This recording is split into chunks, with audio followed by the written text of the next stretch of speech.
Assalamualaikum warahmatullahi wabarakatuh. Anak kelas 10 hebat yang hebat-hebat ya. Dan semoga semuanya diberikan kesehatan, tetap semangat dalam menghadapi pembelajaran daring ini ya. Saya akan menjelaskan materi baru, yakni pertidaksamaan nilai mutlak linier satu variabel. Kemarin kita udah belajar ya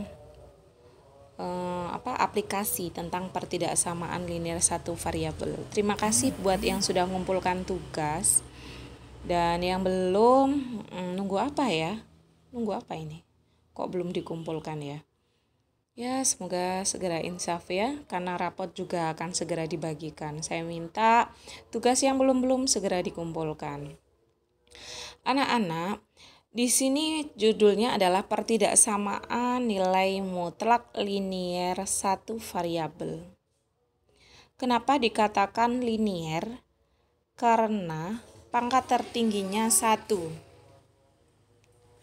Dan kenapa hanya satu variabel? Iya, karena variabelnya hanya X saja, atau T saja, atau Y saja. Ya. Oke. Berdasarkan konsep nilai mutlak dan persamaan nilai mutlak, kita akan mempelajari bagaimana konsep pertidaksamaan nilai mutlak linier satu variabel. Sebetulnya dalam kehidupan sehari-hari itu banyak kita jumpai yang melibatkan pembatasan suatu hal, seperti lowongan kerja mensyaratkan pelamar dengan batas usia tertentu. Mamanya gini, usia yang akan diterima itu adalah maksimal 35. Berarti kan kurang dari sama dengan 35. Karena kalau melebihi lebih dari sama dengan 35, berarti udah sepuh ya, udah tua. Nah, ada lagi yang lain. Batas nilai cukup seorang pelajar akan dinyatakan lulus dari ujian. Nah, kayak KKM ya. Kalau matematika kita kan ini KKM-nya 75. Berarti lebih dari sama dengan 75 itu dinyatakan lulus. Nah, itu kan berhubungan sama pertidaksamaan. Pertidaksamaan itu ya kurang dari sama dengan, lebih dari sama dengan, kurang dari, lebih dari itu. Oke? Oh, seperti itu Ustazah. Iya, nilai mutlak kemarin sudah diajarin. Oke. Di sini masalah 1.3 itu membahas tentang bayi, seorang bayi. Nah, anak-anak, materi ini itu sangat bermanfaat betul ya. Apalagi untuk tenaga kesehatan. Kesalahan itu harus diperkecil. Karena apa? Ini berhubungan sama nyawa seseorang. Contohnya ini, masalah 1.3. Seorang bayi lahir prematur di sebuah rumah sakit ibu dan anak. Untuk mengatur suhu tubuh bayi tetap stabil di suhu 34 derajat Celcius, maka harus dimasukkan ke inkubator selama 2 hari. Biasanya kan ada ya. Nah, kalau lahir bayinya itu kecil gitu ya, badannya, berat badannya itu kecil. Terus kadang juga belum waktunya lahir, sudah lahir. Itu biasanya kan dimasukkan di inkubator. Lah, suhu inkubator itu punya standar sendiri-sendiri. Seumpama contoh, kalau anaknya kecil sekali, mamanya 7 bulan udah lahir, maka dia harus dikasih penghangat badannya supaya lebih hangat lagi. Nah, ada di situ kadarnya, maunya 34, ada yang 35 dan seterusnya. Jadi kita nggak bisa angger gitu ya. Udah 37 derajat lah. Kepanasan nanti ya. Seperti itu. Masing-masing punya suhu sendiri-sendiri. Di sini saya kembali lagi ke buku bacaan kita. Maka harus dimasukkan di inkubator selama 2 hari. Suhu inkubator harus dipertahankan berkisar antara 32 derajat Celcius hingga 35 derajat Celcius. Harus benar-benar dipertahankan antara 32 sampai 35. Berarti kan maksimal 35 gitu ya, Rek ya. Dan minimal adalah 32. Lah, sedangkan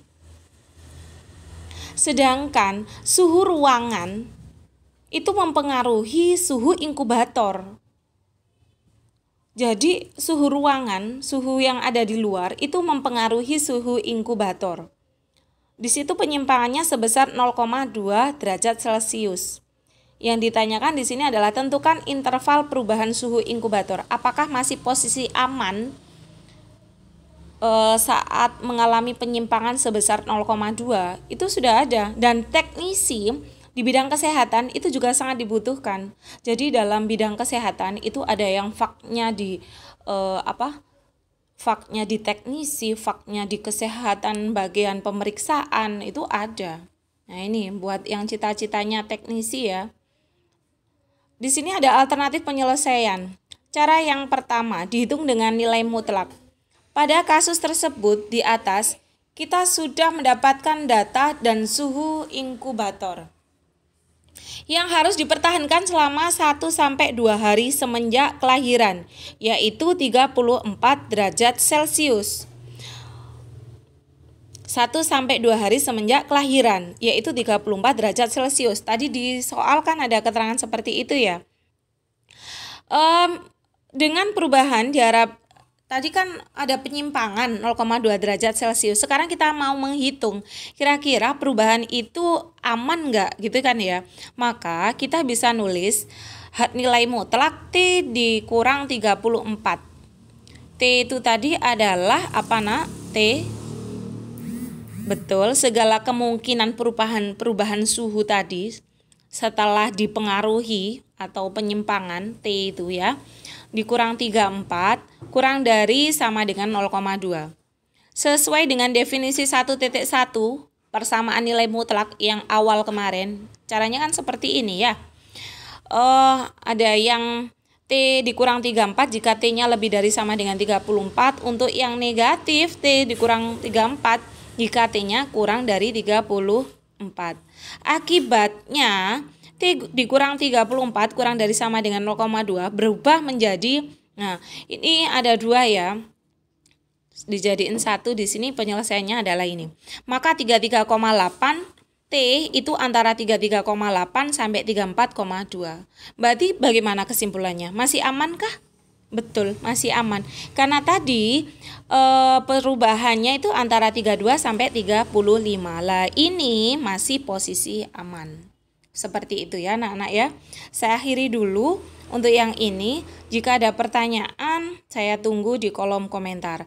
Jadi gini ya, matematika nggak hanya hitungan saja, tapi sangat bermanfaat bagi kesehatan dan insya Allah segala bidang ya. Sudah saya akhiri. Wassalamualaikum warahmatullahi wabarakatuh.